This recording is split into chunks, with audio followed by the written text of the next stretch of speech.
Hi, it's All1975 and welcome to Elite Dangerous on the Xbox One, and today I've got a clip for you.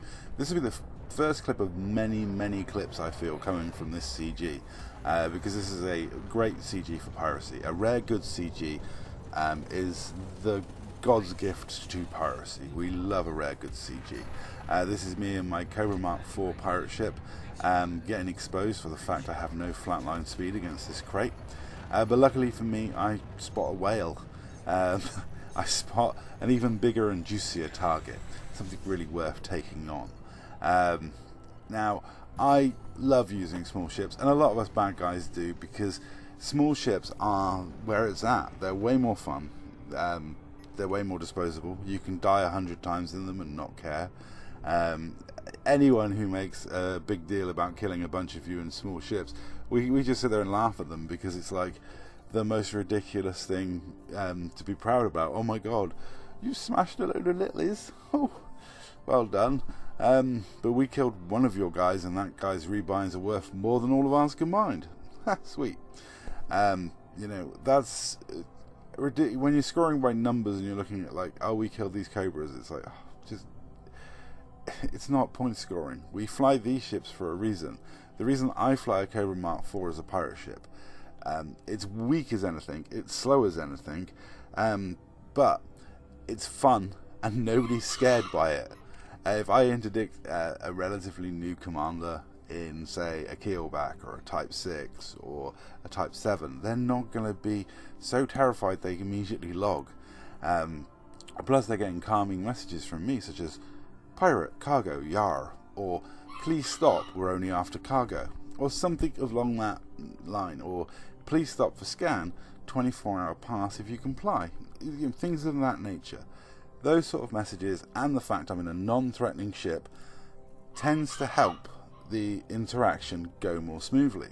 This is why a lot of bad guys use smaller ships, especially as pirates.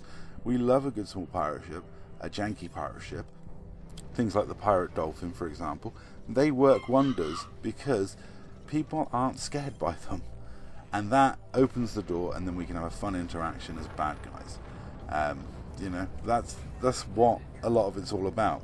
Now here I'm taking on something that isn't small, and yep, it's more of a cut purse maneuver, this one.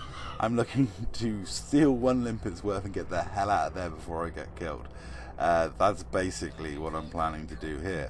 You know, it's really risky trying to take on something that size in a Cobra Mark IV, you know, but I get my hatch breaker off, I get my one set of cargo, my one limpet's worth of cargo, and I proceed to try and collect it while this cutter decides to come back and try and tear me a new one.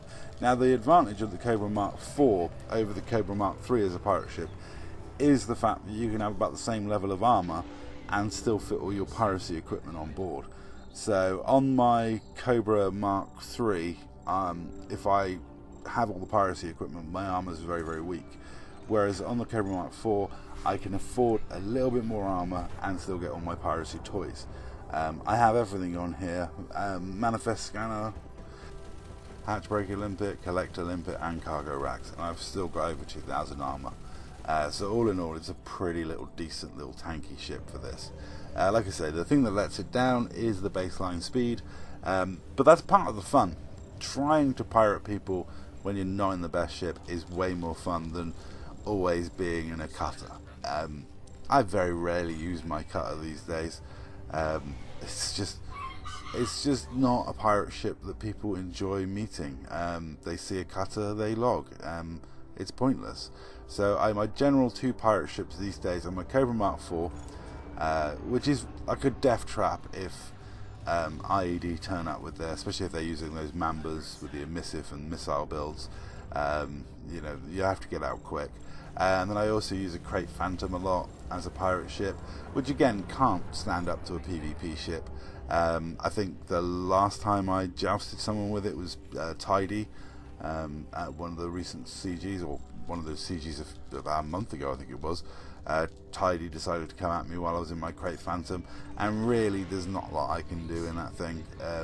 It's just by the time you take into account the cargo racks, the hatch breaker limpets, the collector limpets, it's a very weak Phantom, and it's also not, mine's quite a fast Phantom for obvious reasons, because it's not a fighty one, but it does like 575, I think, something like that. So it's pretty fast. It's not the quickest, but it is a Prismo build. Has just under 2,000 shields. But again, because you're giving up, module spots all the time, it's very difficult.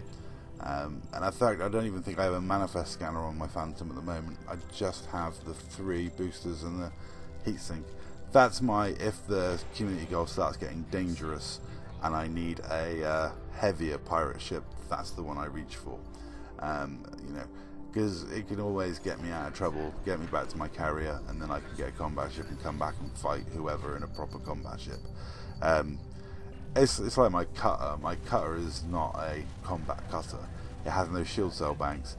It's very low on armor because it's got like 256 tons of cargo racks, a massive couple of collector racks, and a hatch breaker. Really, the only time I use the cutter now for piracy is PvE piracy. I tend to use it as a heavy trade ship more than I use it as a pirate ship these days. But yeah, you can make a lot of money in one of those things doing PvE piracy. But PvP piracy, it's just pointless. People love on it. Anyway, so I enjoyed my time robbing this guy. I didn't quite get the thank you off in time. I mistimed that slightly. But we did have some messages afterwards, and GG to this guy. He took being robbed really well. And I'll say that's all. Thank you very much for watching. Here's the messages backwards and forwards.